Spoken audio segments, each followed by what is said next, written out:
حضور اور اللہ کے درمیان ایسی ہمراز باتیں تھیں۔ ایک مرتبہ حضرت عائشہ رضی اللہ تعالیٰ عنہ، میں یہ واقعہ بیان کا ختم کرتا ہوں، آپ نے بیٹھی ہوئی تو حضور بیٹھے تھے، تو حضور کہنے لگے اے عائشہ مانگ کیا مانگتی ہے؟ بڑی محبت تھی، عائشہ مانگ آج کیا مانگتی ہیں؟ تو حضرت عائشہ کہنے لگی یا رسول اللہ میں اپنے والد سے نہ پوچھاؤں کہ میں آپ سے کیا مانگوں؟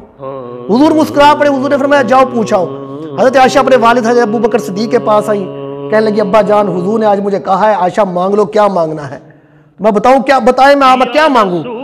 تو حضرت ابو بکر صدیق کہنے لگے عائشہ اگر مانگنا ہے نا تو جا کے حضور سے پوچھو کہ یا رسول اللہ اگر آپ نے مجھے دینا ہے تو ایسی بات بتائیں جو رب اور آپ کے درمیان معراج میں راز کی باتیں ہوئی تھی نا، ان میں سے ایک بات بتا دے، ان میں سے ایک بات بتا دے۔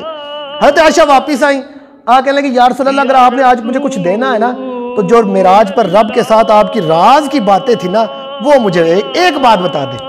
حضور مسکرا پڑے، حضور دیکھ لیا کہ صدیق نے انتخاب کیا تو کس چیز کا کیا، تو حضور مسکرا پڑے۔ تو حضور کہنے لگے عائشہ سن اللہ تبارک و تعالیٰ کی جو رازیں مجھ سے کی ہیں نا ان میں سے ایک بات یہ ہے کہ رب فرماتا ہے کہ کوئی بندہ کسی کا ٹوٹا دل جو جوڑتا ہے تو اللہ تبارک و تعالیٰ اس بندے کو جنت عطا کر دیتا ہے۔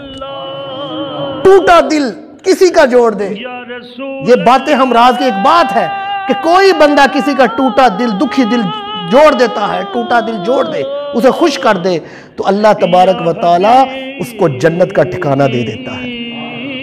تو حضرت عائشہ آئی، جب سنا تو حضرت عائشہ بھاگتی ہوئی حضرت ابوبکر صدیق کے پاس آئی، تو حضرت ابوبکر صدیق کو بتایا کہ ابا جان یہ حضور نے فرمایا ہے۔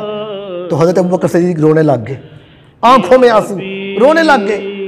عرض کی ابا جان یہ تو خوشخبری کی بات ہے، آپ رو رہے ہیں۔ فرمایا عائشہ اس کا دوسرا پہلو نہیں تم دیکھ رہی، اگر کوئی ٹوٹا دل جوڑے اس کو جنت مل جائے اور اگر کوئی دل کو توڑ دے گا اس کو کتنا عذاب ہوگا۔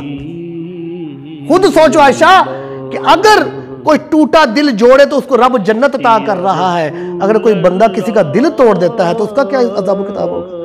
تو حضرت محترم یہ میرے نبی کریم کا معراج تھا، معراج کی باتیں تھیں، یہ سب سے بڑا معجزہ تھا۔ تو اللہ تبارک و تعالیٰ جو کچھ باتیں سنی ہمیں اس پر عمل کرنے کی